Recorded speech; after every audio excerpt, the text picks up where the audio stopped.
ዓለም ፀሐይ ወዳጆ የጥበብ መድረክና ኢትዮጵያ ማማ ሽልማት የጥበብ መድረኩን 6ኛ ዓመት ኖቬምበር 15 2025 ከ4 ሰዓት ጀምሮ በአውሮራው ሬንጅ ቪው አዳራሽ ያከብራሉ። የኢትዮጵያ ማማ ሽልማት በነሐስ የተለበጡና የተንቆጠቆጡ ሽልማቶችን አዘጋጅቷል። የአምባሰል፣ የባቲ፣ የአንቺሆዬና የትዝታዋ ንግሥት ማሪቱ ለገሰ፣ መራሄ ሙዚቃ፣ የሙዚቃ መምህር፣ የትራምፔትና የሳክስፎን ሊቁ ፈለቀ ኃይሉ፣ መምህር፣ የታሪክ መዛግብትና መጻሕፍት ተመራማሪ፣ በጎ አድራጊ፣ የማሲንቆ ክራርና ዋሽንት ተጫዋቹ ፕሮፌሰር አዱኛ ወርቁ፣ የሀገር ፍቅርንና ብሔራዊ ቲያትር መድረኮችን ከፍ ያደረገ በቴሌቪዥንና በፊልም ድርሰትና ተውኔት ላይ አሻራውን ያሳረፈ አንጋፋው ተዋናይና ደራሲ ተክሌ ደስታ የጽናት ተምሳሌት ናት።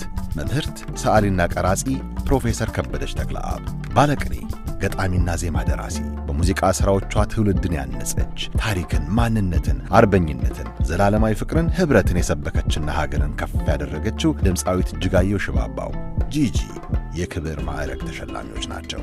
በተተኪዎች ዘርፍ ተመራማሪ ሳይንቲስት፣ ሥራ ፈጣሪና ማኅበረሰብ አንቂዋ ዶክተር ሮማን አየለ፣ በታላላቅ መድረኮች ላይ የተሰለፈ የዛይም ባንዶ ጊታር ተጫዋች ቴዎድሮስ ብርሃኑ፣ በወጣትነቱ በአትሌቲክሱ ዘርፍ ኮሎራዶንና ሀገር አሜሪካንን ወክሎ እየተስፈነጠረ የሚገኘው ቅዱስ በጋሻው፣ ከሙዚቀኞች ቤተሰብ የተገኘችው ወጣት ድምፃዊትና የሳክስፎን ተጫዋች ረድኤት ፈለቀ ኃይሉ የብርታት ተምሳሌት ተሸላሚዎች ናቸው።